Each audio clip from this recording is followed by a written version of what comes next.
I noticed the body. And the fire out. It's the main thing. That's Yeah, all I we did- really I- care about. I is did the- not get if I'm set a little on hot, fire. it's okay. Just keep the fire out. That's right.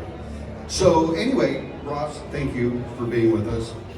I've known Ross and Nicole's known Ross for several years. We worked together, but we got to know you and your family, and it's been a really fun friendship that we've had.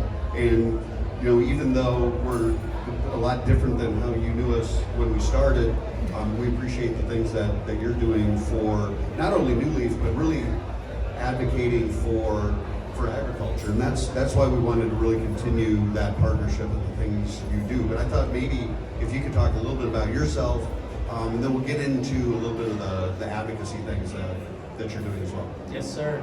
Yeah, so there's a reason on my badge it says Ross Chastain, farmer, comma, NASCAR driver, because I'm a farmer first. And so my family, like most families, when they came over to America, farmed. It was just just to survive, and we've been some of the fortunate ones, like a lot of people in this industry here at the show, at the Classic, that get to continue to farm. There's less and less of us involved and responsible for feeding the rest of the world, and although watermelons aren't part of everybody's everyday diet or necessities, we're proud that we are a part of feeding the world. So this racing stuff just came as a hobby. It was just supposed to be some Saturday night, have fun with my dad, my uncle, my aunts, grandparents, my mom, my little brother, and it spiraled into this thought we were going to run one NASCAR truck race in 2011. What's crazy is in Atlanta, we just ran our 500th NASCAR race across the top 3 series, which is just wild. But early on, I didn't really care that people knew who Ross was. It's weird for me to say my name like that, but I didn't. That's how I looked at it. I wanted them to know watermelons. That's who was funding me, groups that we did business with, different companies, the National Watermelon Promotion Board, National Watermelon Association. And so I was just trying to promote watermelons. A rising tide raises all ships, because that's what I wanted to be. I wanted to be a watermelon farmer. I wanted to be like my dad and my granddaddy and everybody else in the Chastains that have came before me. And now I get to do that in a very unique way, where I get to talk about agriculture at 38 NASCAR races a year from February to November. And I think that ties into why I'm standing on the stage, is that I have an incredible platform that reaches millions of people. And yes, people know me as the watermelon guy, but I have so much time to educate, really. And that's part of the reason I want to be here tonight, is to learn from the actual scientists about NewLeaf, and to know more than just the name, to know more than just the new logo, to actually learn about it and know how it's going to affect ag, so that when I'm educating and telling people at NASCAR races in June in St. Louis, I can actually tell that farmer why. When we're in Daytona in August, I can tell my uncle why it would be good. I can tell somebody that knew my granddad why they should look at this product. So yeah, a long line of farmers turned into a hobby race car driver, turned into, somehow we've won now 11 NASCAR races across the top 3 series, and we're starting another season. We just kicked it off. Yeah, well, you almost got Daytona this year. I went for the gap. I made a move to win the race on the white flag, mile 497 and a half out of 500, and I went spinning through the grass. So It was cool to watch the spin. Yeah. It was a little disappointing. It but, was. yeah. It was. No, that's good. Well, let's talk a little bit about advocacy. I know, well, we do have a good friend of mine, Maury Randall from National FFA, one of the national officers for FFA here at Carter. And, you know, we've done a lot of work with FFA in the past, and we love the organization. I know that you're doing something with the Nashville race this year, so maybe talk a little bit about that, but also Ag to Asphalt, the program that you started, and then maybe even a little bit about Like a Farmer, the podcast that you've been a part of. Yeah, so Ag to Asphalt is something that I think the best part about live sports that I've seen being in NASCAR and then just watching casually college football, NFL, baseball, any other sport, anything where I just sit down and watch a live event, I watch people compete against other people, is that when you're watching it, nothing else matters. Nothing else in my world or their world. They're not thinking about anything, and if I'm into it, if it's the final drive for the national championship in college football, like, I'm not looking at my phone, I might be like checking for updates if it's ahead of the TV to try to see if I'm watching a race that I'm not in, or I'm in a race, I'm driving, I'm not thinking about anything else.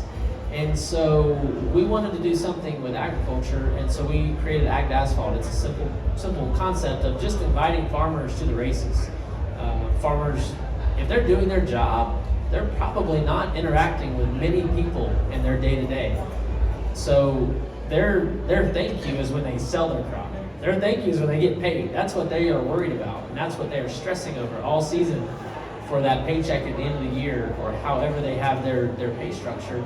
And so if it works out, we have reached out to 38 different family farms across the country. From California, we kicked off with the Los Angeles Memorial Coliseum, the Clash, and from there to the Daytona 500, all the way through Phoenix at the end of the year, and every race across the country, from New Hampshire down here to Austin and Dallas, a couple races in Texas, and everywhere in between. We're inviting family farms out. That's the Ag to Asphalt program, and it's just simply, hey, we don't need anything from you. If you'd like to send us some videos and pictures, we want to tell your story on social media. We want to educate people on these farmers in the local areas. Hopefully they're within, driving distance of the track, and just educating on these different farms and for me it's educational, but educating the public too on how many, we can just go to any of these races and somewhere around the track, there's 38 farmers going to be at around these areas. The FFA program is a ticket package where we're trying to, provide more value for NASCAR fans. So we are doing different ticket packages at different tracks, and for some of them, we're going to raise money for the FFA for every ticket sold, and it's really.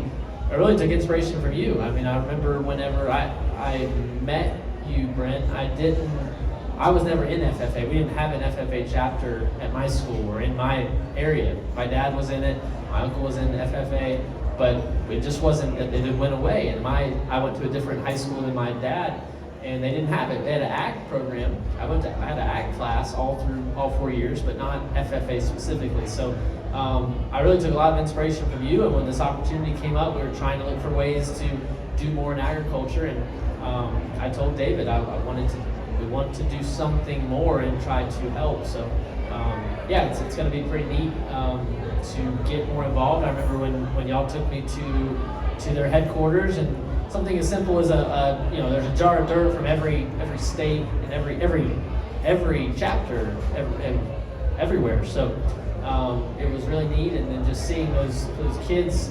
I say kids now. I'm 31. I still, if I shaved, you might think I was a member. Current member. So we just want to give back and try to support that program, and honestly, it's going to help the entire industry. It's going to help ag in unmeasurable ways if we can put better equipped men and women out there to come into the workforce. Well, you actually raced a FFA car. That was California. California, right? 2020.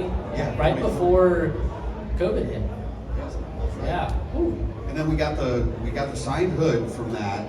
We actually had that at National Convention. I can't remember what year that was, Lori, but that was really cool. All the kids got to sign that. I kind of bent it up. I bent it up in that race. It kind of got. All right. Well, we had a mock-up of the hood. It wasn't bent, the one we had. Maybe it wasn't the exact hood. Well, you're good at that. Talk about the Like a Farmer podcast. Yeah, so that's tied into Ag to Asphalt. Ag America, an ag lending company, they have created, Pat Spinoza has created a lifestyle brand, and it's called Like a Farmer.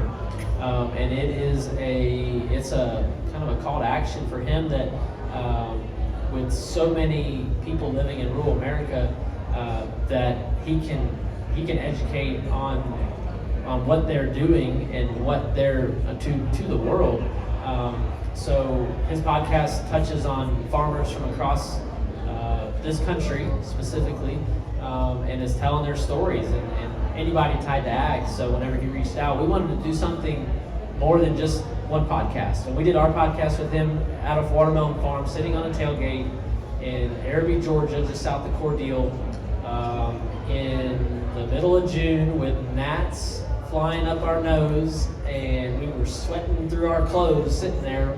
But we did the full podcast out in the field just to really, try to capture it for the podcast, for the video side. So it's all tied together. Ag to Asphalt, Ag America, Like a Farmer is all tied together. And Pat's off doing stuff with Josh Allen, NFL quarterback, Marty Smith, ESPN reporter, and countless other people that he's using all of us to shine a light on farmers and shine a light on agriculture. So it's a really cool program to be a part of. Well, that's awesome. We appreciate, again, you joining us and your support. I think you're going to be doing a few social media posts on behalf of NewLeaf, but really more around advocating for agriculture, which we're happy to support. So what are you looking forward to in 2024? Gosh, just a continuation of Trackhouse. So Trackhouse bought Chip Ganassi Racing, a team that I drove for in 2021. I've bounced around to a lot of different teams. So I have driven since 2011 for, I can't even count on my fingers and toes. There's more than that many truck Xfinity Cup teams. But I got an opportunity, and I got to drive the 42 Cup car in 2021. And then when Trackhouse bought CGR, Chip Ganassi Racing, they hired me to drive their number 1 car, but they let me keep my team. So that's what's so important to me, is that I grew with what was CGR is transformed into Trackhouse. So it's just a continuation. We're in year 4 with my crew chief, my spotter, my engineers, my mechanics, pit crew, all people that we started. We were a lot of rookies in our respective roles. I was a rookie driver, rookie crew chief, rookie spotter that had never won in NASCAR, but Trackhouse hired us to be one of their 2 cars. Multi-year, 2-year deal. And we were able to go out and win races both years. And now we've signed on with Anheuser-Busch and Busch Light to represent their brand after Kevin Harvick retired. And just a legacy brand in the sport that, honestly, it's wild, because I used to joke with my buddies that how cool it would be for Busch Light to ever sponsor me. Because we drink Busch Light, and I drank Busch Light before they sponsored me, and I hope they sponsor me for a long time. I don't want to come out the wrong way, but I will drink Busch Light long after they sponsor me. So it's really neat that I get to be so on brand. And my teammate Daniel Suarez just won Atlanta Sunday night, 3rd closest finish in NASCAR history, 3 wide for the win, right at the line. I was the first one. I drove my car to the front stretch to congratulate him. I think we finished 7th, all packed up in a draft. And I wanted to be the first one to high-five him. Fun fact, in our cars, we're down in our seats so low and strapped in. I was extending my arm as far as I could, and he was to me, and we just tickled our fingers. And we laughed about it today at the shop. I'm like, well, that was I'm thinking we're gonna go up there and high-five, and our cars are almost touching, but we can barely reach each other. We're so inside of the car to be safe. So I used that to drink a lot of beer Sunday night, because I wanted to celebrate. I want to celebrate my teammate, and my team won. And that's what's so important, is that both teams continue to win. So what am I excited about that we've already won? We won with a 3rd driver, Shane Van Gisbergen, a guy coming over from a totally different continent to race in NASCAR. He won last year in a 3rd car for us. And he'll be in the Xfinity Series. We've got other drivers hired, and we're going to grow. Trackhouse is a growing team. Justin has a vision for bigger things than just NASCAR. He bought a MotoGP team last year now. So he's got 2 teams in MotoGP and drivers in all different series in America. But I'm one of his main guys that drive his number 1 car. So I'm excited. I fly tomorrow from here to Las Vegas. We'll practice and qualify Saturday. We'll race Sunday. At the track that we won, I was able to win my first race in the Xfinity Series in 2018. And what's so crazy is that Nicole was there that day walking by and saw that happen. So it's a crazy world, like you said when we first got up here. We're in drastically different parts of our careers and lives, and everything is in all these different ways, and that's going to continue to happen. Like, you know, in X amount of time, we won't all look the same. We won't be, you know, doing the same things.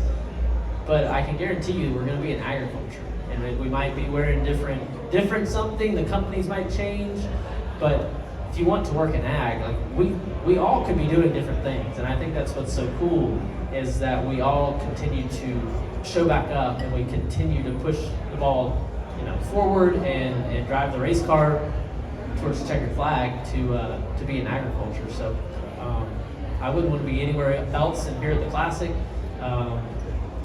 It's going to be a good day tomorrow. Yeah, well, looking forward to having you with us tomorrow on the trade show floor. And look, I think you've got a few new fans anyway. So we'll be rooting you on out in Las Vegas this weekend. So All right. Thank you again for the continued partnership and relationship. Yes, sir. All right. Thanks.